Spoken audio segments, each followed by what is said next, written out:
सर्वांना नमस्कार। महाराष्ट्रातील 246 नगरपालिका आणि 42 नगरपंचायतीसाठी येत्या 2 डिसेंबर रोजी मतदान होणार आहे।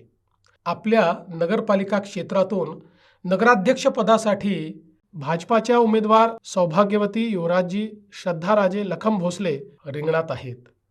त्यांना आणि त्यांच्यासोबत भाजपच्या सर्व नगरसेवकांना विक्रमी बहुमताने विजयी करावे असे आवाहन मी आपल्याला करतो।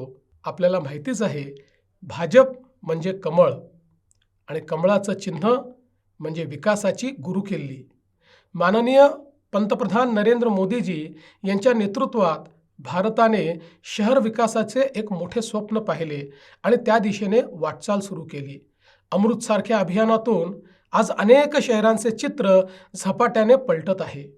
राज्यातील सरकारच्या माध्यमातून सुद्धा पाणीपुरवठा असेल, विविध इमारती असतील, भुयारी गटारी योजना असतील, रस्ते असतील, वेगवेगळ्या प्रकारच्या संधी असतील, या तयार करण्याचं काम आपण करतोय। मोदीजींनी सांगितलं, प्रत्येक शहर हे स्वयंपूर्ण असलं पाहिजे। अन्न, वस्त्र, निवारा, शिक्षण, आरोग्य, रोजगार याच्यासोबतच उत्तम उद्यानं तिथे असली पाहिजेत, चांगल्या प्रकारची वाचनालयं त्या ठिकाणी असली पाहिजेत, चांगले रस्ते त्या ठिकाणी असले पाहिजेत, भुयारी गटार योजना त्या ठिकाणी असली पाहिजे, स्वच्छ पिण्याचं पाणी प्रत्येक घरामध्ये मुबलक मिळालं पाहिजे आणि पर्यावरणाचं संतुलन देखील आपण राखलं पाहिजे। कधी नव्हे इतकी प्रचंड विकास कामे आज अनेक शहरांमध्ये आपल्याला होताना दिसत आहेत। विकासाचा परिसस्पर्श झाला नाही अशी एकही नगरपालिका आपल्याला सापडणार नाही। मात्र आम्ही कितीही निधी दिला तरी तो निधी वापरणारे योग्य लोक असले पाहिजे। पारदर्शी पद्धतीनं निधी हा खर्च झाला पाहिजे।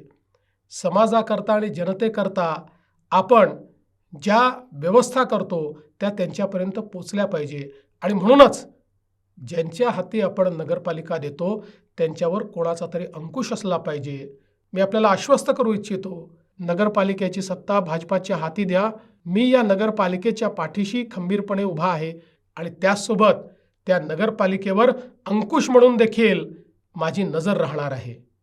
अजून आपल्याला बरीच कामे करायची आहेत, त्यासाठी आपली साथ आम्हाला हवी आहे।